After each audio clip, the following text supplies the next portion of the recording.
Yes, so I'm going to be going over some European history, which is essential in order to understand the story of Hans Winterberg. The other thing I need to do is ask for your indulgence because the orchestral recordings were never meant for posterity. These are historic recordings made by Bavarian Radio many years ago for one-off broadcasts. So they don't really come up to the standard that we're used to in terms of ensemble and intonation, but they will give you an idea of the works themselves. You know, when we think of Europe, we tend to think of a tidy network of nation states, sensibly named after the language spoken in each country. Hungary speaks Hungarian, Germany speaks German, France speaks French, Poland speaks Polish, and so on. We assumed this was always the way things were, and few realize how recent this sense of linguistic and national order is. In fact, it's only since 1945, and in some cases, such as the separation between the Czech Republic and Slovakia in 1993, so even more recently. Perhaps Switzerland remains a fossil from an earlier Europe, thus providing a more accurate template of how countries were formally organized. It's possible to be Swiss and linguistically Italian, German, French, or Romansh. The languages they speak are seen merely as languages and do not signify national identity. They don't, as believed in the early 20th century, carry Darwinian predispositions of one set of evolutionary characteristics over another. We now accept that German speakers are not higher up the evolutionary ladder than French, Italian, or Slavic speakers. The continent of Europe in the 19th century was completely different. Borders had been drawn up by the Congress of Vienna in 1815 and paid little regard to language, local cultures, or religious adherence. Before the Congress of Vienna, Napoleon had demonstrated to continental Europe the advantages of being a nation state until he was defeated by an even larger nation state, and that of Russia.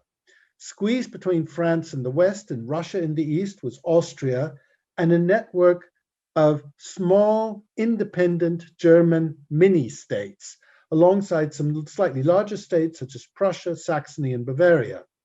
There was, of course, Spain and Portugal to the south and England off the coast, but these were colonial powers who had turned their backs on continental Europe and thus forced to yield to the realities of geography. Waterloo and the ultimate defeat of Napoleon being a case in point. Italy was itself divided into tiny statelets, ruled either by France or by Austria.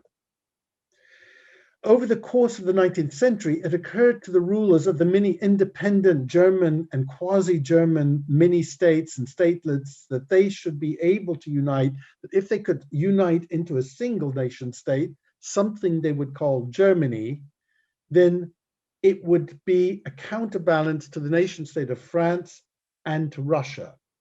This unification didn't come about until 1871, when Otto von Bismarck used the military superiority of Prussia to unify this loose confederation of little German states into something much mightier than a nation state.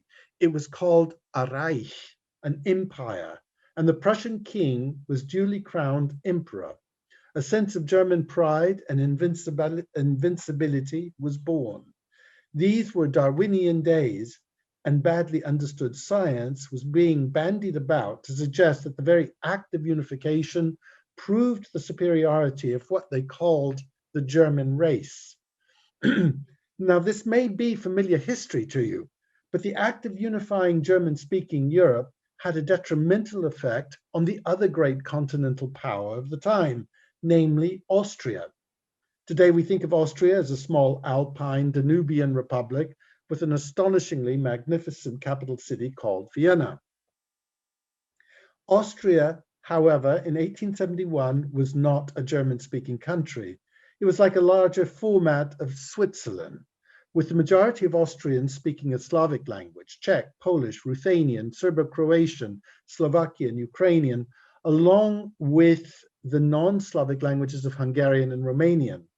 The only bits of Austria that spoke German with a group of duchies and bishoprics that make up what is principally today seen as Austria. That's the red bit here to the left that says Österreich, Tyrol, and Kärnten. In addition to these regions referred to at the time as German Austria, in order to differentiate it from Greater Austria, there were the German-speaking border regions of Bohemia, Moravia, and Lower Silesia. These are the, I don't know if you can see them, whether my arrow can show them. These are the regions of the German-speaking regions. The red is the German-speaking regions of Bohemia, Moravia, and Silesia.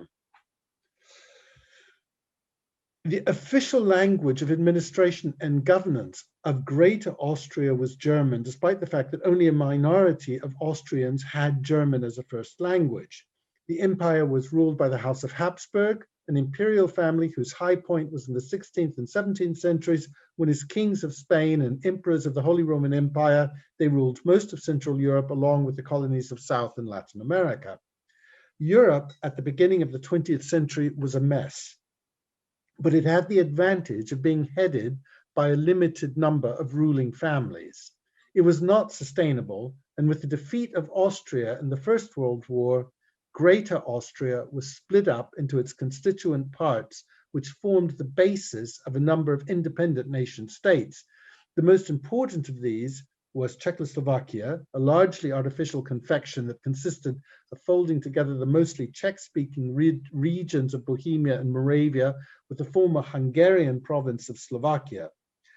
After Austria was dismantled, a new state such as Poland and Czechoslovakia emerged in its wake.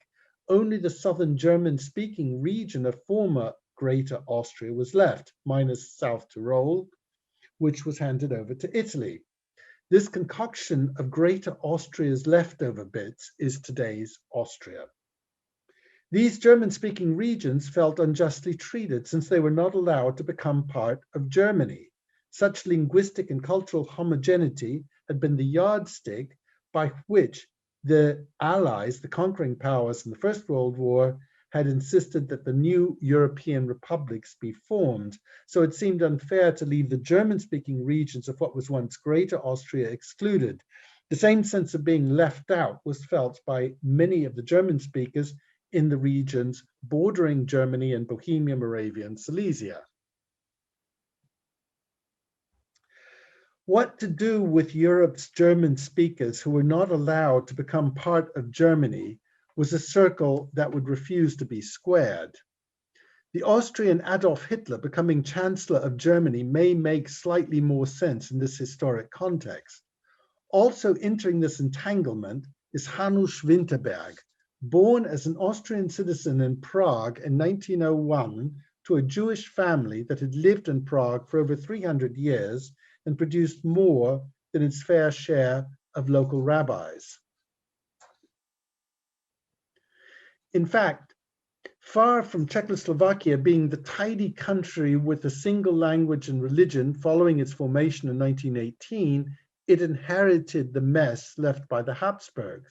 The country was so heterogeneous that by 1930, it carried out a census asking its citizens to self-identify linguistically and culturally as belonging to the following ethnic and linguistic groups: Czech, Slovakian, German, Polish, Ukrainian, Ruthenian, or Hungarian. With 23% of the Czech population speaking German as a first language, they made up the largest of these many ethnic and linguistic minorities. In October 1918, the German-speaking regions along the northern borders of Bohemia, Moravia, and Lower Silesia, these ones here,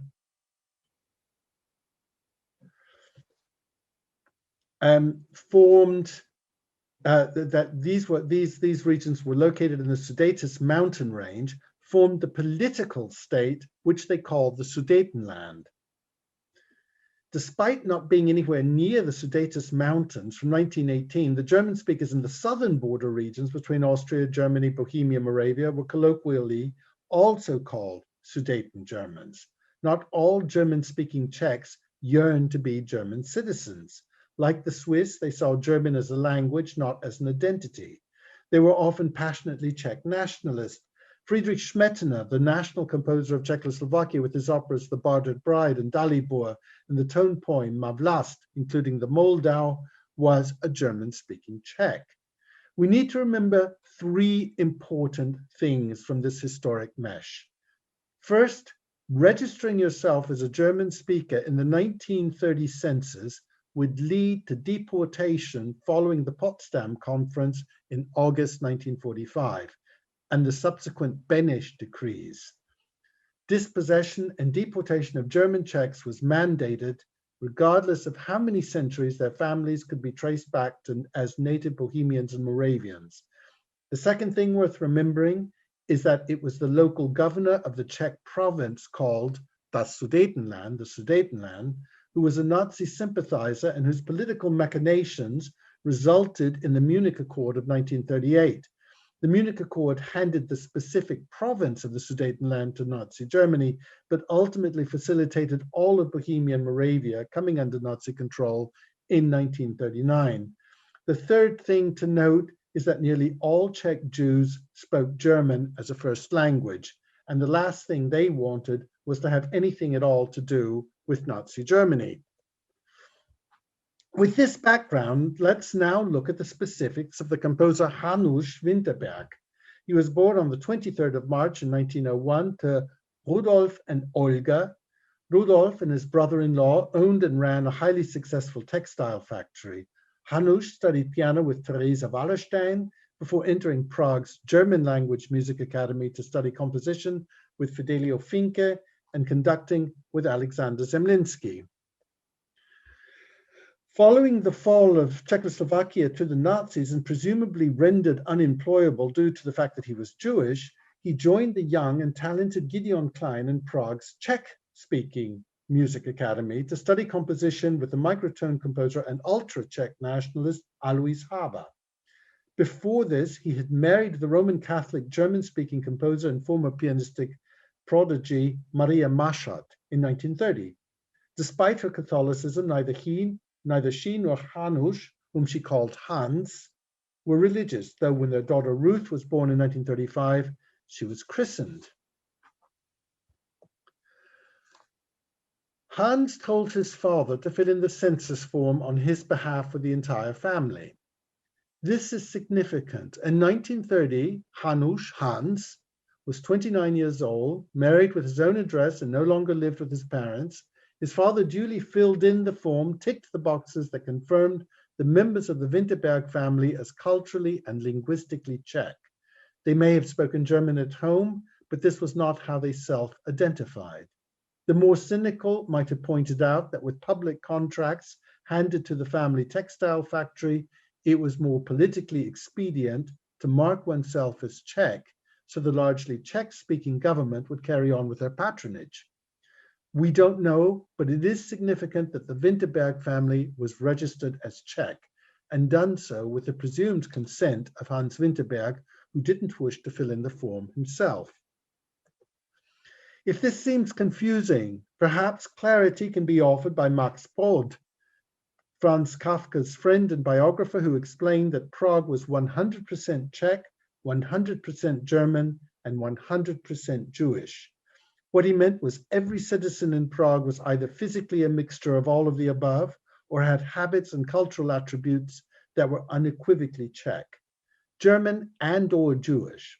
Until the German speakers of Czechoslovakia were expelled in 1945, the German spoken in Prague was considered the purest German spoken anywhere and was taken as received pronunciation within the Austrian realm. With the fall of Prague in 1939, Winterberg and his wife Maria and daughter Ruth found themselves in a strange category called privileged mixed-race marriage. Jews and non-Jews who were married without children were consigned to mixed-race marriages and not accorded the privileged status. The non-privileged mixed-race marriages treated both spouses as Jews, regardless of whether they were practicing or if the Jewish spouse had converted. The privileged mixed-race marriage could carry on more or less as normal, with the Jewish spouse unable to remain on any public payroll. The situation became worse for both spouses when the war started to go badly for the Nazis. From this point, pressure was piled onto these marriages to enforce a divorce that would result in the Jewish spouse being deported. You see the deportation order here for Hanush Winterberg. Work and opportunities were reduced to the point that Hans and Maria had no option but to divorce in December 1944. Hans and Maria could not have known that both Hans's mother Olga and his first piano teacher Teresa Wallerstein had been shot in Mali Trostenit in 1942. Hans handed his manuscripts to his now ex-wife before being deported to Theresienstadt in January 1945. It was in October 1944, just a few months before, that the famous transport from Theresienstadt to Auschwitz had resulted in the murders of Viktor Ullmann, Pavel Haas, Gideon Klein, and Hans Krasser. By January 1945, the war was going so badly for the Nazis that Hans Winterberg was spared Auschwitz and liberated in May 1945, and he was allowed to return to his home in Prague in June 1945. This is the only piece he composed while in Theresienstadt, which he calls the Theresienstadt Suite, and this is the first movement, the Prelude.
The next months are wrapped in mystery. And we're still trying to find crucial information. Winterberg returned to his former apartment, but we don't know if Maria and Ruth were still living there. Shortly after Winterberg's liberation from Theresienstadt in June and his return to Prague, the Potsdam Conference in August decided that the only lasting solution for Europe was the forcible expulsion and relocation of all German speakers from Eastern Europe. Germany was vastly diminished following defeat, and German cities such as Danzig, Breslau, and Königsberg were now either Polish or Russian. Estimates of between 12 and 14 million people were given less than 24 hours to gather their things and leave their homes. Some were forced to walk the distance to Germany, others were herded into cattle cars. This decision in Potsdam was implemented by the Czech president Edvard Beneš in a set of decrees that in December resulted in the removal of Maria and Ruth, now officially divorced and unprotected by their marriage to someone who had been registered as a Czech during the 1930 census. With Maria and Ruth deported in December 1945, Winterberg appears to have lost little time in applying for a Czech passport and permission to travel in order to collect his musical manuscripts that he had passed on to friends, quote unquote, for safekeeping. The letter from the Czech authorities is extremely sympathetic, and we can assume that he was not unknown as a composer. Short extract here from his symphony from 1936.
In 1947, he's issued a passport and permission to travel within Europe.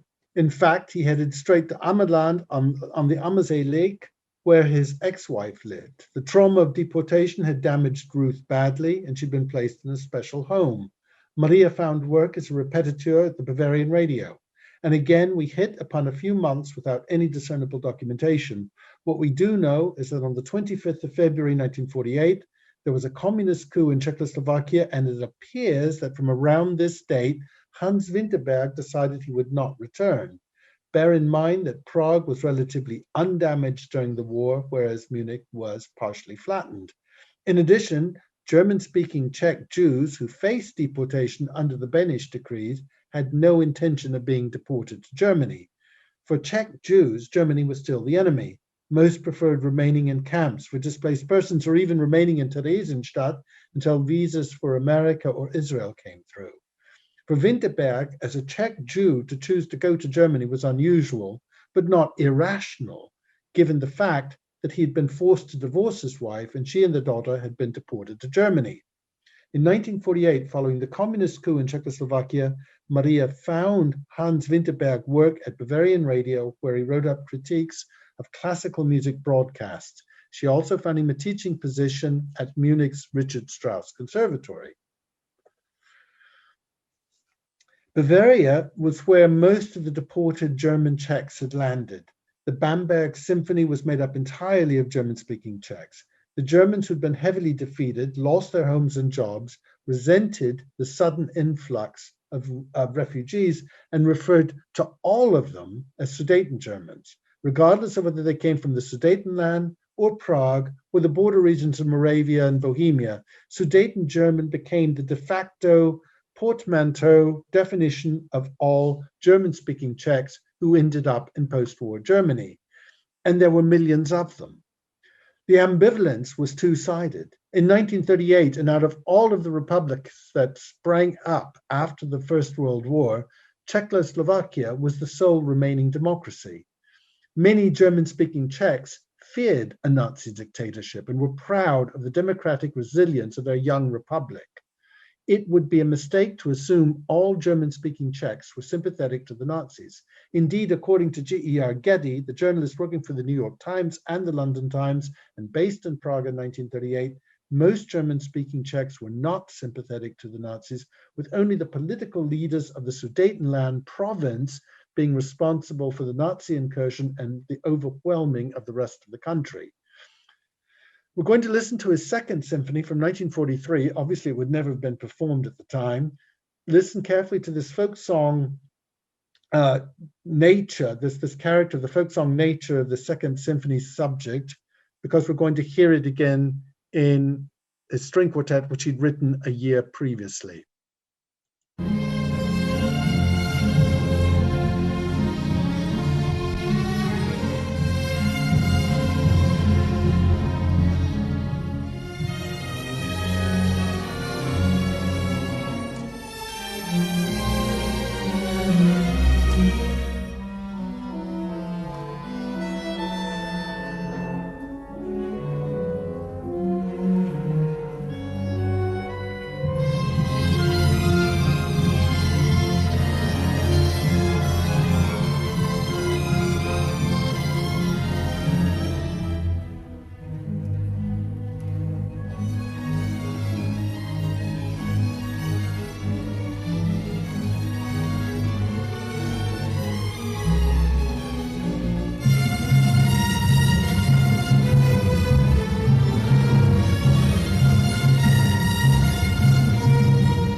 Winterberg, however, was a Czech citizen, living in Germany as a Czech citizen. He had not been a victim of the Beneš deportation decrees, but entered Germany quite legally using his Czech passport in 1947.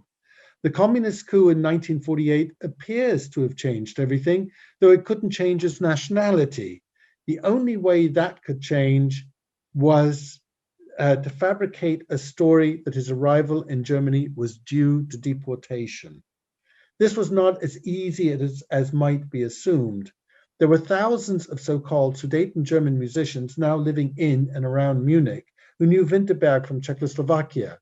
We have a letter from Winterberg to Heinrich Simbriger, one of the Sudeten German community leaders, in which he answers some aggressively made charges. And while not out and out lying, he doesn't allow the truth to get in the way.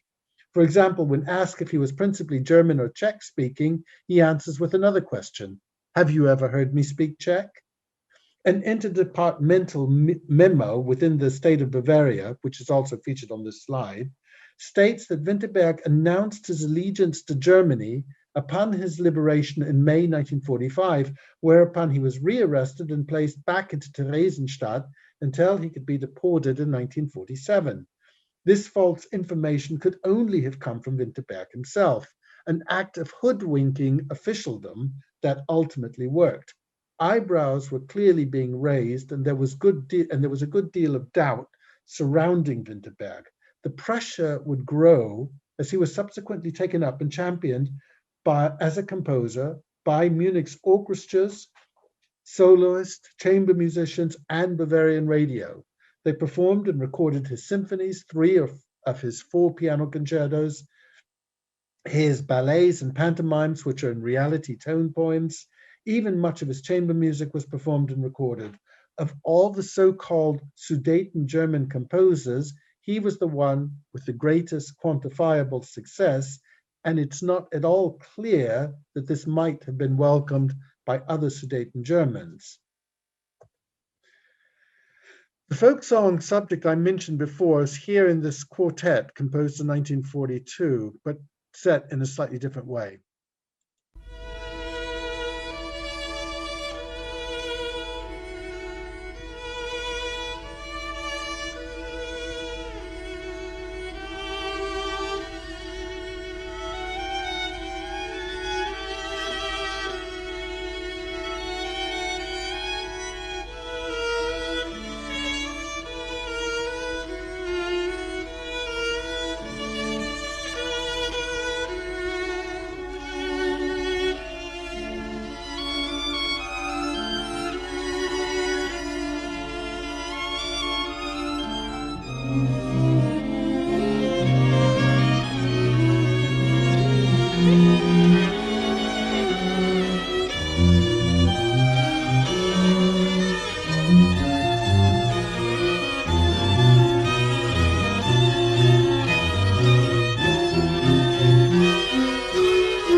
I play this extract because what was clear and must have been clear to the other Sudeten Germans is that his music was Czech, and it sounded Czech.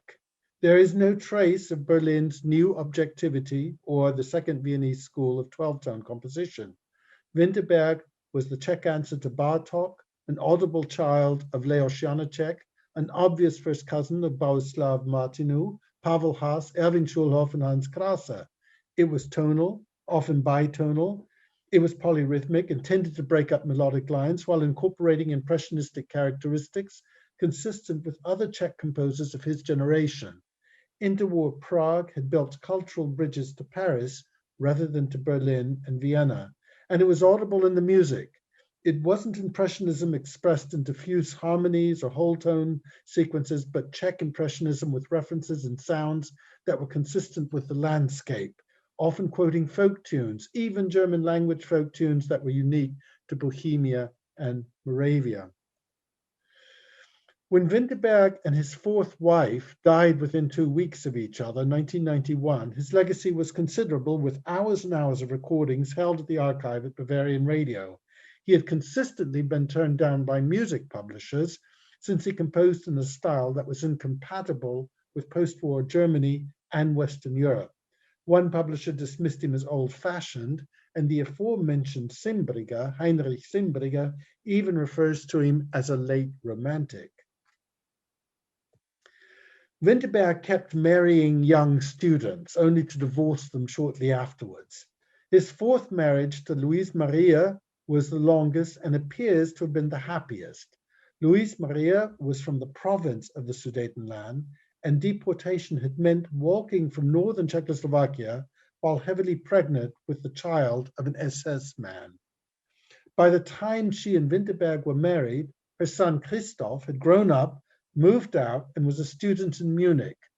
With Ruth still unstable, Winterberg took the decision to adopt Christoph, though there was little contact between them, and would also become apparent that he too had been damaged by time and events.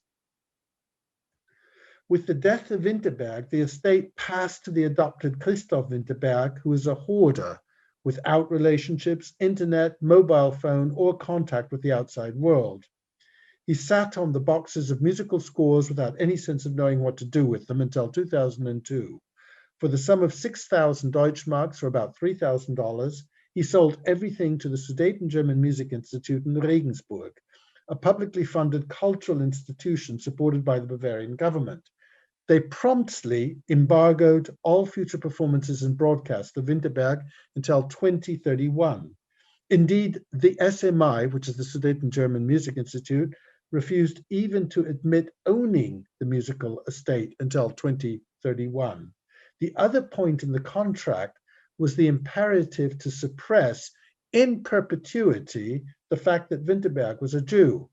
Any reference to Winterberg's Jewishness was to be met with a penalty of 10,000 Deutschmarks. This clause was subsequently scratched through, but it's still clearly legible. The contract is completely posted on my blog, by the way. These stipulations may have come from the SMI. They may have come from Christoph Winterberg.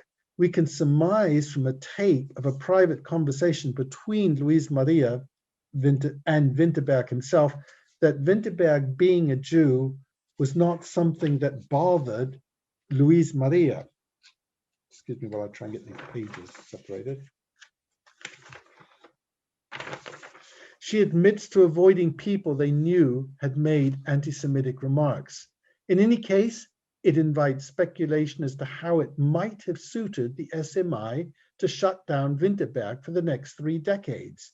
Another stipulation in the contract was that upon removal of the embargo, Winterberg was only to be performed as a Sudeten German composer. His Jewish identity was to be replaced with a Sudeten German identity. In fact, other well-known German-speaking Czechs from Prague, some Jewish, others not, such as the writers Franz Kafka, Rainer Maria Rilke, Franz Werfel, have never been referred to as Sudeten Germans, just as no serious historian would ever refer to the Moravians, Gustav Mahler and Erich Korngold, as Sudeten Germans. In fact, Winterberg was no different from his less fortunate colleagues Pavel Haas, Hans Krase, Erwin Schulhoff, who, like Winterberg, spoke German at home but considered themselves Czech. Like Winterberg, the subjective character of their music is Czech. Unlike them, Winterberg had the good fortune not to be murdered. But at what cost? This is the opening of his first piano concerto, written in 1948.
I'm intrigued by this next photograph that I've posted here. This is of the 20-year-old Winterberg, and it suggests that Winterberg, even when he was 20 years old, was having publicity photos made that he autographed.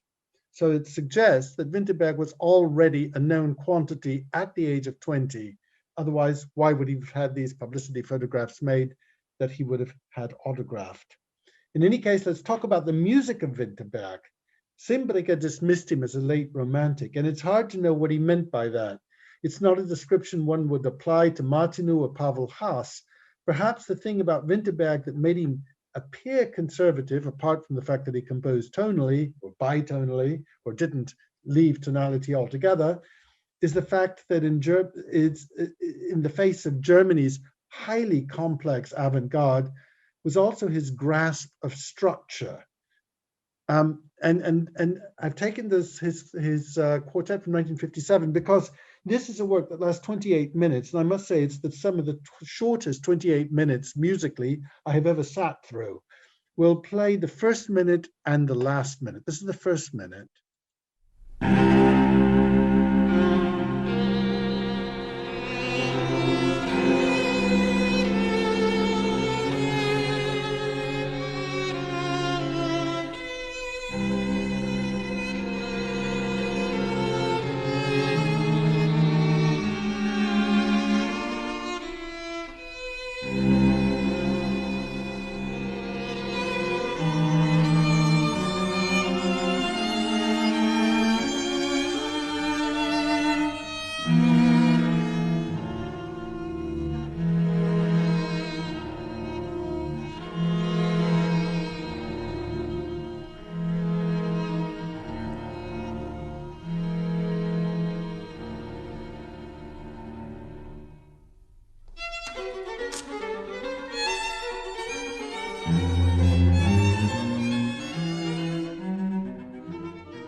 But opening a work is not the only thing that matters, and this is what I find most compelling about Winterberg. Engagement with the listener and performer needs to progress with a coherency that develops organically, never lingering too long or compressing too much. Winterberg's innate sense of structure is a unique gift that is noticeable in every work. Each composition is a journey that culminates and explodes with purpose, even as ballets, never staged but performed as orchestral showpieces, offer the same tense narrative flow. This is the final minute of this quartet from 1957.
Nor is Winterberg ashamed of using folk music. If he uses the German folk song Es klappert die Mühle, the rattle of the mill wheel, in a wind quintet, also from 1957, he sets it in a manner that has more to do with tongue-in-cheek Czech Dadaism than any misconstrued expressions of German nationalism. I've gone straight to where he quotes the folk song.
Now we're coming to the epilogue of this weird and wonderful story.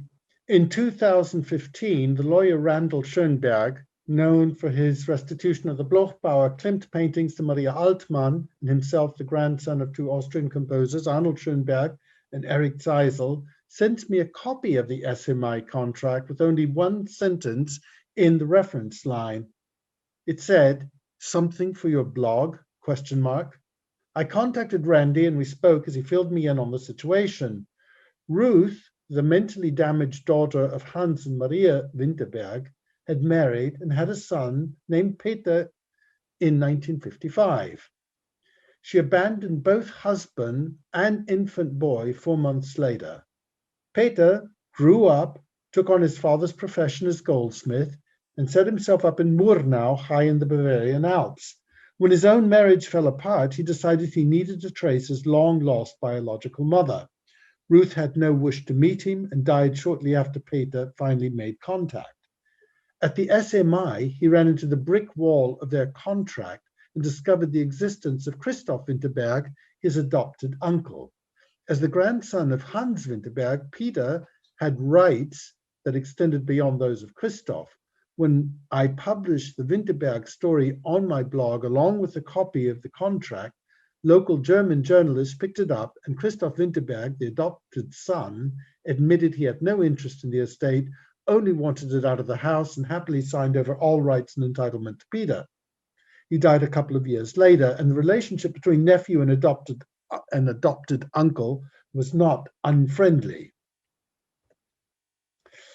Attempts were made to remove the physical manuscripts to our archive in Vienna, though the SMI dug itself in and even ignored court rulings while continuing to hang on to the original manuscripts. Peter, as a blood relative of Hans Winterberg, was the only person allowed to handle the original material. He made high-resolution scans of every page, which we now have in Vienna. Despite the flagrant disregard of court decisions, Peter's no longer financially in a position to keep suing. We have the scans, and for the time being, this is what's important. But left to the SMI, they would still have had the estate embargoed with a clause making denial of his Jewish heritage binding, replacing it with the heritage of a Sudetengerman. Since first presenting Winterberg on my blog in 2015, Daniel Asia in Tucson, Arizona, immediately afterwards, this following fall, mounted a Winterberg festival that resulted in a chamber music recording, which we've just heard a bit of, released on Toccata Classics. This was followed by a recording of the piano music and release of some of the historical Kestrel recordings coming from Bavarian radio. Since then, performances of Winterberg have been taking place at such a rate that it came to the attention of Boosey and Hawkes, who have acquired the rights with our team at Exilata, providing editorial services. In the summer, the Berlin Radio Orchestra will record Volume 1 of Winterberg's orchestral works, including his first piano concerto and his first symphony. Winterberg's story is complex and covers every horror of Europe's 20th century. Even as a survivor later in life, he rarely left his house. The fear of being exposed as a fraud was too much for him. Yet his music tells us, I think, everything we need to know. I want to end this presentation with the final minute or so of his third piano concerto.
Thank you very much.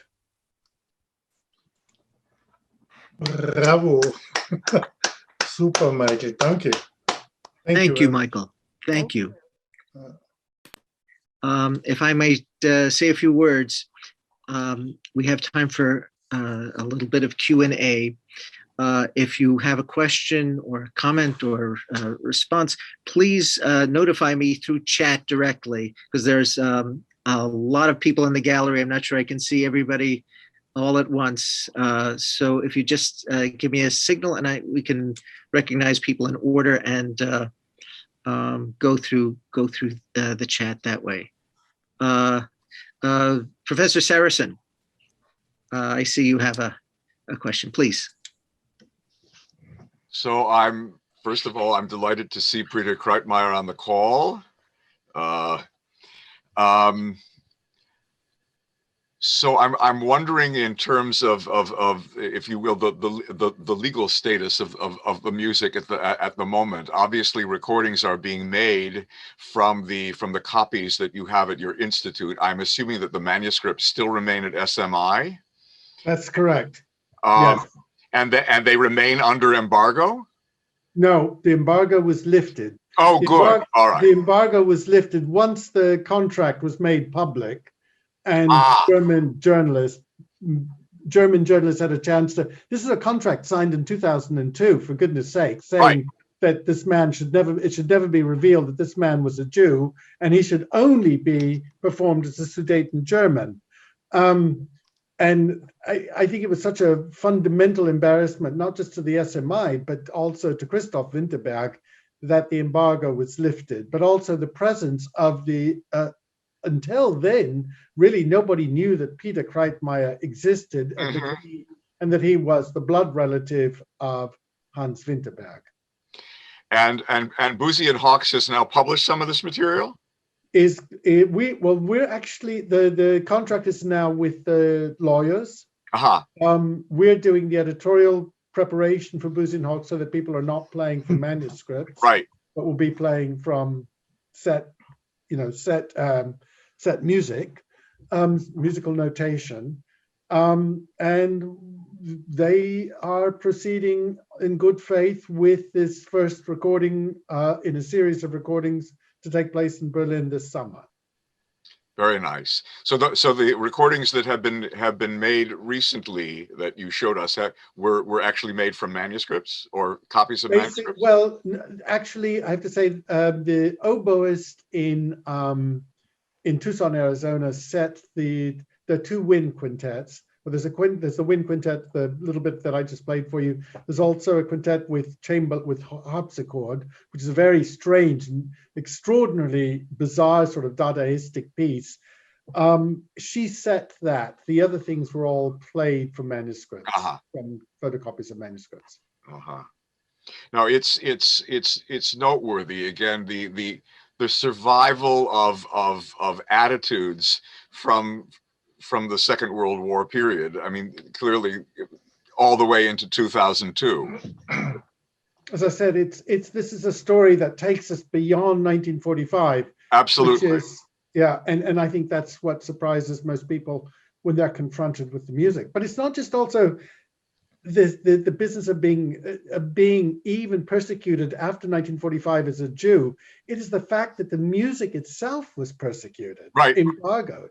Right. You know, that's what I find just quite jaw-dropping. Yeah, it's horrifying. Absolutely. Yes. Professor Roig-Frankoli, I think I saw that you had a hand up. I just not quite sure.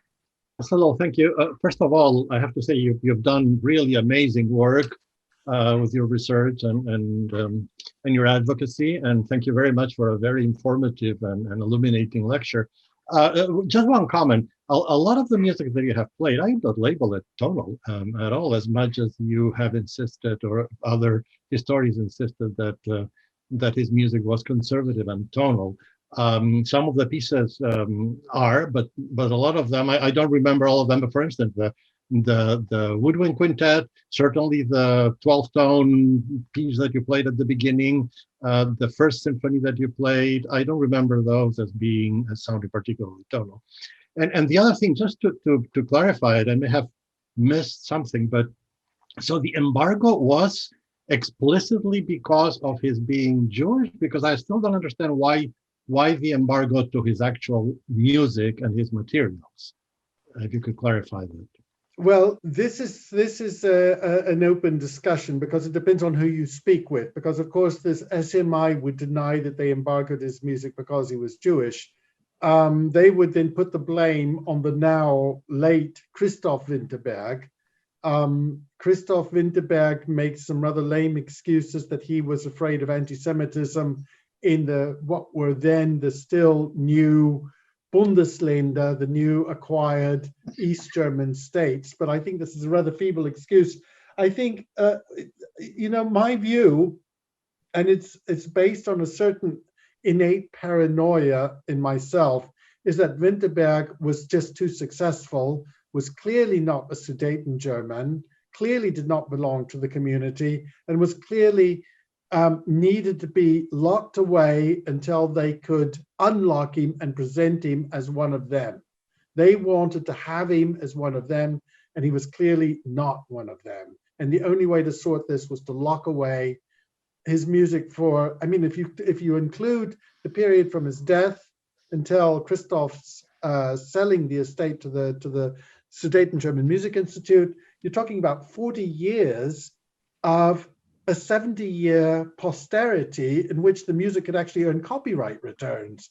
They were actually going to embargo the music for the majority of the time that it was in copyright.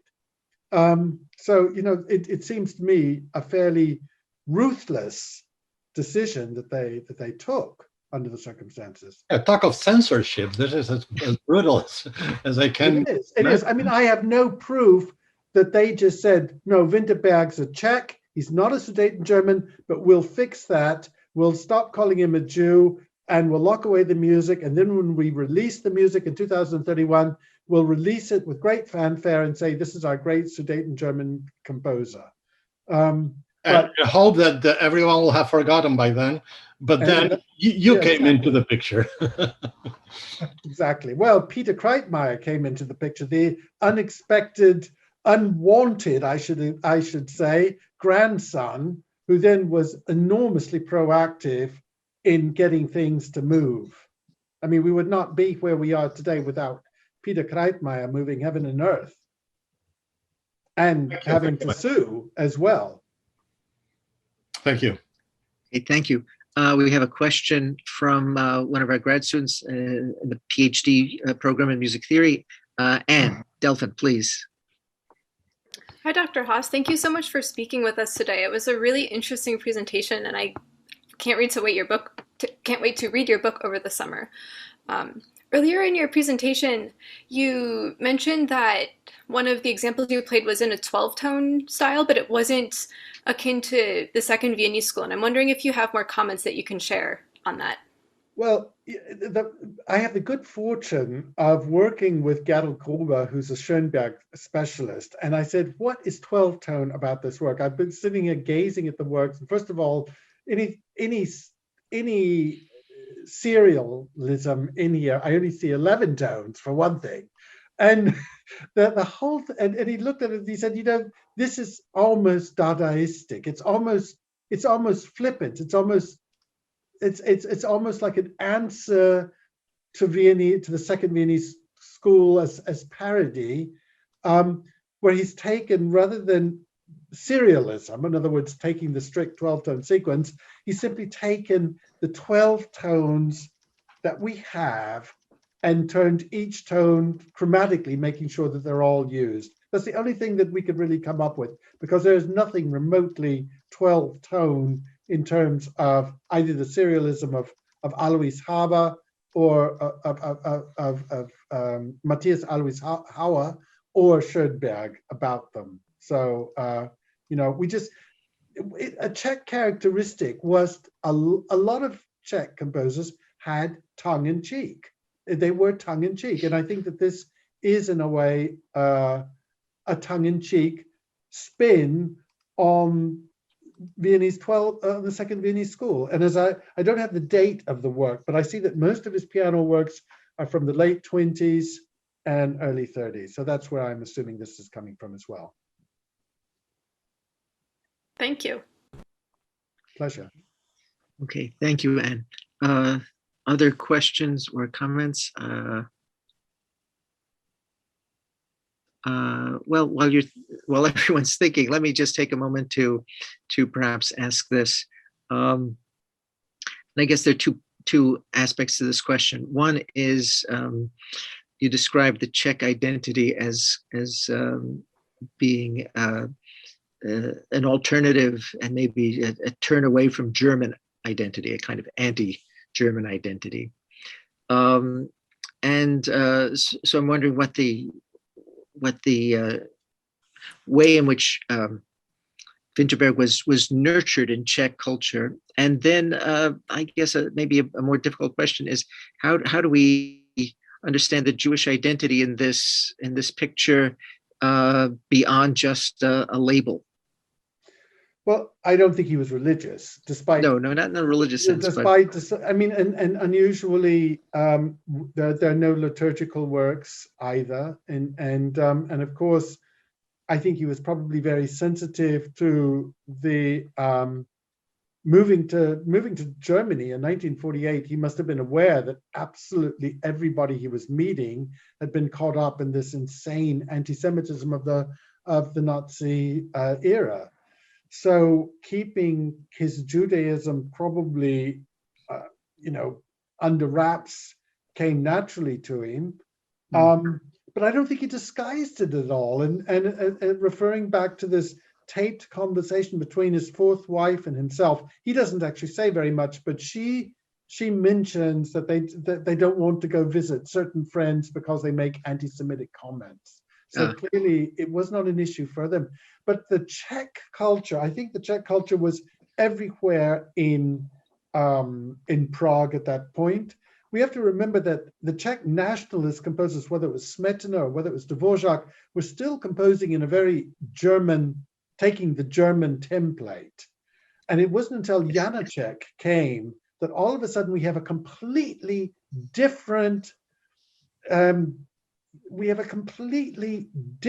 musical language that emerges, and you begin to hear this difference. You begin to hear this very individual. I say individual, but it does span across the composers, whether it's Martinu or whether it's Pavel Haas. There is this legacy of Janacek. There are the broken melodic lines, the bitonality, the polyrhythms, the quotations of folk music and things like that. That to me is what gives the music of Vinterberg the unique Czech character that it had, and the fact that yes, Prague did. If you look at, particularly you look at people like Martinu and Kapralova, they were in Paris, and there is and Schulhoff went to Paris, and there is this Parisian type of influence that you feel rather than hear in some of their music. Yes, thank you. It's remarkable that that Vinterberg, I mean, the one that he survived. That's an incredible feat in itself, I think. And then this really rounds out our picture of Czech music in the 20th century.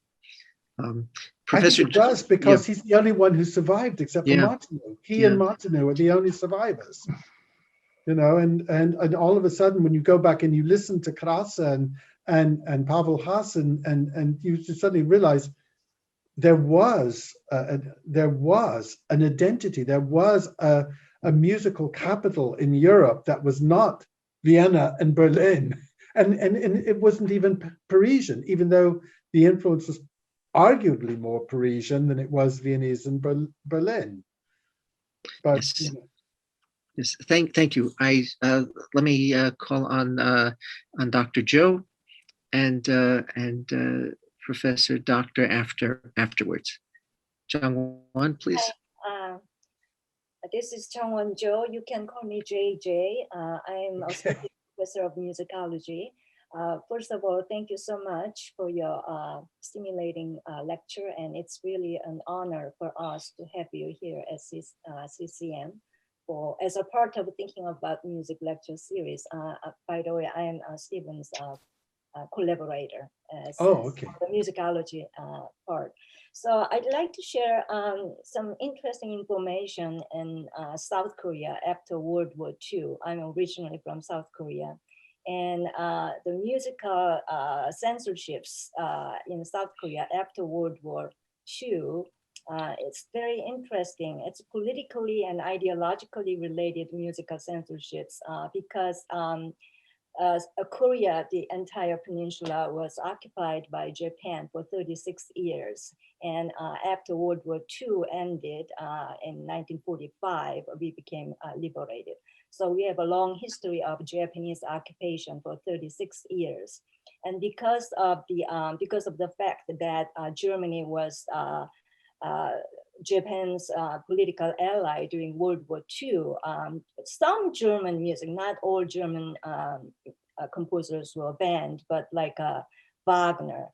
It's not Bach, Beethoven, Brahms, even Schoenberg. They were not banned, but it was Wagner whose music was officially banned in South Korea for some years, many years actually after World War II.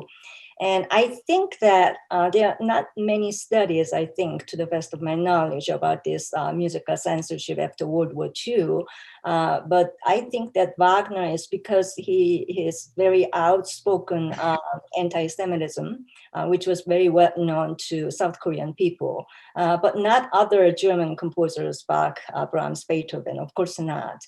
And also some Russian composers, not all Russian composers, but it was mostly Shostakovich, whose music was also banned in Korea after World War II, and especially after Korean Civil War, for which Russia and also the US are responsible.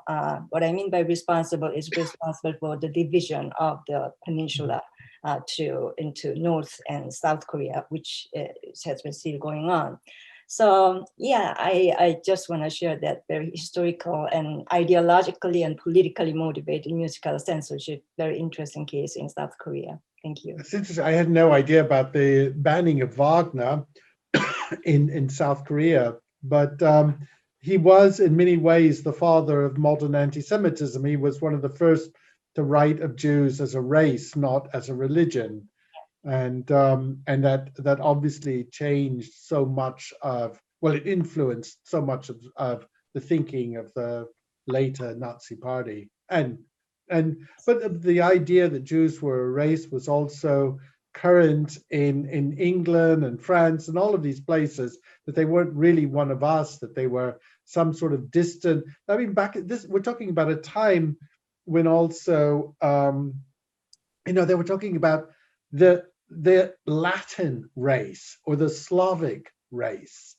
The idea that these people would be races as opposed to cultures, and of course it made racism ever so much easier when you could just see any difference as being something that was racial, even if it was a language you spoke, which seems to me, of course, the most bizarre. Yeah, that's a point. It's racial related rather than politically, because Hitler's admiration for Wagner as an anti-Semite, and that's why it was Wagner, his music and his music that were banned in South Korea.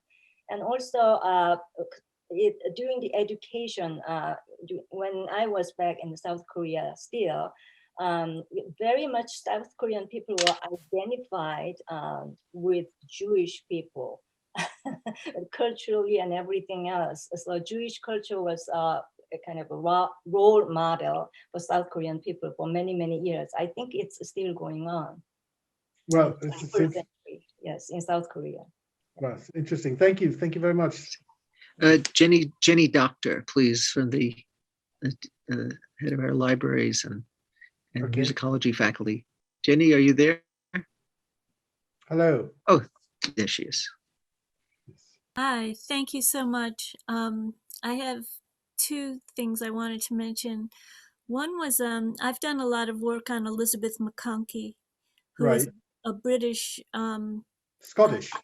I think she's Scottish, No, isn't she? she's Irish. Oh, Irish. Her Okay. her heritage is Irish, Right. and from just outside Dublin. Hmm. Her family. She grew up and lived her whole life in England, although her grandfather lived in Ireland. And but when she was a student and then finished her studies at the Royal College of Music, she won a scholarship in 1930, and she chose to go to Prague. That was where she chose to go to study, and she had amazing opportunities while she was there. Her works were played. She had her piano concerto was performed. She had radio performances. She created. She established friendships and sort of networking. She just found that culturally that was a place musically that gave her opportunities that she just would not have had back in England at that point, although she did soon have them when she got back, partially because of the recognition that she got through the opportunities that she got in Prague. And she kept up many friendships throughout the 1930s until, everything sort of broke up during the 1940s. But I have many, I worked a lot, I worked with her archives and her family. And there were many materials from the Czech Republic, from Prague, that came from over the years that she continued to get performed in Prague. And I just think that it was, although I realized what happened after later was, I think it definitely changed what was going on, but around 1930, and it was a place that actually recognized women composers, as we also know from Kaprilova and others. It was a place that many, I don't know, it didn't hold people back in the same way that happened in other cities that you mentioned. And Well, I think that's important to recognize. Well, I think we're coming back to a point that G.E.R. Getty made in his book Fallen Bastions, which is a compilation of his reportage during his period in Prague. And he points out in 1938, Prague was the last of the new republics that was still democratic. It was open, it was liberal, it was progressive. And it presented a different template to I do have to correct you on one thing. You were, as Franz Schreker, for example, had many female students in his composition class. So you could you could expect some recognition as a female composer in Berlin in the pre-Nazi years. But obviously, after the pre-Nazi years, this was somewhat limited. But Czechoslovakia was definitely a much more progressive, liberal, open society. You probably know that Benjamin Britten wanted to study with Alban Berg in Vienna, and the Royal College of Music said under no circumstances. Yeah, that's all really exaggerated. Sorry, I've also a Britten scholar. All right. Okay. So I think that story is told and retold, and there are many reasons why at that point he wasn't allowed to go to Vienna, and it's complicated. But I think much more importantly, McConkie, who at that point was a much more recognized composer, was allowed to go and study in Prague, and her compatriot, the Welsh composer Grace Williams, who was also very well known at that point, was allowed to go and study also in. Who did McConkie study with? in So Prague. she studied with well, she worked with Jirek. I apologize for my pronunciation. I don't know, but the conductor Jirek, who conducted her the performances, many of the performances that were done, and I'm not sure that she actually studied composition with anyone. I think it was more that she had performances done. Oops. Hello. Yes, forgive me for interrupting. That was somebody offering pronunciation. But if I Oh. may, there are two more questions I'd like Yeah. to Okay. get to. I just wanted to say one last thing, and then I'll stop. I also believe that did Winterberg have works done by the BBC? Because I seem to remember seeing his name in some of the BBC programs, maybe at least one or two. So I just wanted to mention that as well. It might have had to do with the ISM. I don't know is the honest answer. We'd have to go in the BBC archives and see. But Well, I have. I seem to remember seeing his name. Maybe to do with ISCM programs, but if you don't know about those, I can check and see. Okay, well, that would be extremely interesting to see if he was presented in the IC. We don't really have a lot of information on his pre-immigration period, so anything that we can find out, particularly from the ICM, would be fascinating to know. He was clearly, I think, a recognized composer by the time the Nazis took over Prague. Yeah, I'll look. Okay, thank you. I'm going to interrupt just for a moment. There are two questions I'd like to get to. We have a guest from Arizona, Dan Asia. He has a question followed by Danny. If you'd come in, and we'll probably close at that. Dan, please. Yeah, it was just a quick question to you, Michael, and that is the symphonies are not really available in good form, which is, I guess, why they're being recorded this coming summer. Will anybody be allowed to come into those recording sessions? Do you know, would they, or even rehearsals? If not, I think, Daniel, given the fact that you were the first person to perform Winterberg after the embargo was lifted, they would be insane not to allow you to come and visit if you wanted to. But, I think that these recording sessions will not be open to the public, but I think if you are in Berlin, they would certainly let you in to sit in on them. Okay. I'll make it a point to come to Berlin if they'd let me sit in. Well, where the date, they were supposed to have taken place in January, but now they've been moved to June. So okay, thanks. We'll be in touch then. I let you in, Daniel. Thank you, Peter. You'll carry me in your briefcase. Danny, we have a question from one of our grad students. Danny, please. Hi, Dr. Haas. Thank you so much for your fascinating talk, and I also look forward to reading your book when it comes out. So you mentioned about how sorry, I forgot his name. I forgot his name. Winterberg. Winterberg. Thank you. You mentioned about how Winterberg was influenced by Janacek and his incorporation of folk music. I'm wondering about how Winterberg learned about these folk music and how he studied them, and how that kind of compares to, from the composer he was influenced, how Janacek studied them, and to some extent Bartók and even Szymanowski, how it compares to other composers and their approaches and their studies. Well, we'd have to go through the Winterberg papers to see whether he's ever written about that. I think probably there was an interest in national folk music at the time. We know that there were conferences that took place at the time.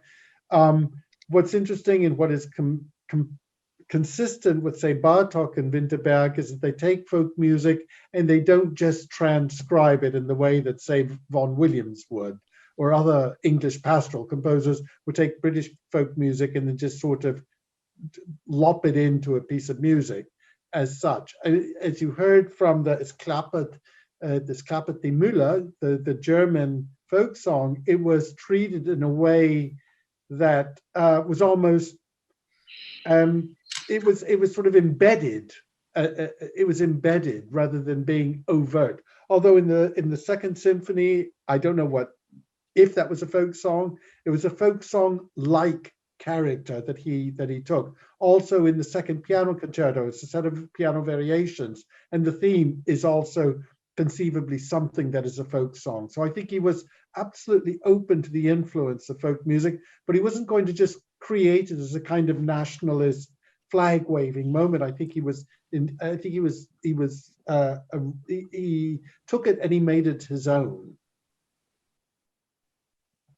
You know, but I think that was also consistent very much with the period where people were looking at folk music as a potential source of creativity. Thank you. So three things maybe to end on. One is that the exilart.org website is very much worth visiting, and I hope everyone will do it. The Exilart Center is very much worth visiting, and I think for graduate students looking for research projects, endless possibilities there. And finally, I want to thank Michael Haas. I've been, it's been 20 years since I thought this might happen. So I feel very, very fulfilled that that it actually has under these unimaginable circumstances. But yet, this in a way, happened. it's easier this way than flying me out to Cincinnati. Yes, by far. The technology has finally caught up with us, and it's worked. I can't believe it. We didn't have any major problems. It's fantastic. So thanks to everyone who attended today, and our next event, I believe, is April 19th, when we have a visit from Danuta Mirka. We'll be talking about Haydn and Haydn's Fiddler on the Roof. Interesting. It's going to be a wonderful talk. Michael, thank you so much. Have a wonderful evening, a wonderful weekend, everybody. Thank you very much, and thank you for your patience. Thank you, Michael. I love it when you talk about my grandfather. It's fantastic. Okay. Really. Okay. Yes. Thank you very much then. Bye-bye, everybody. Have a nice weekend. Bye-bye. Bye. Bye-bye.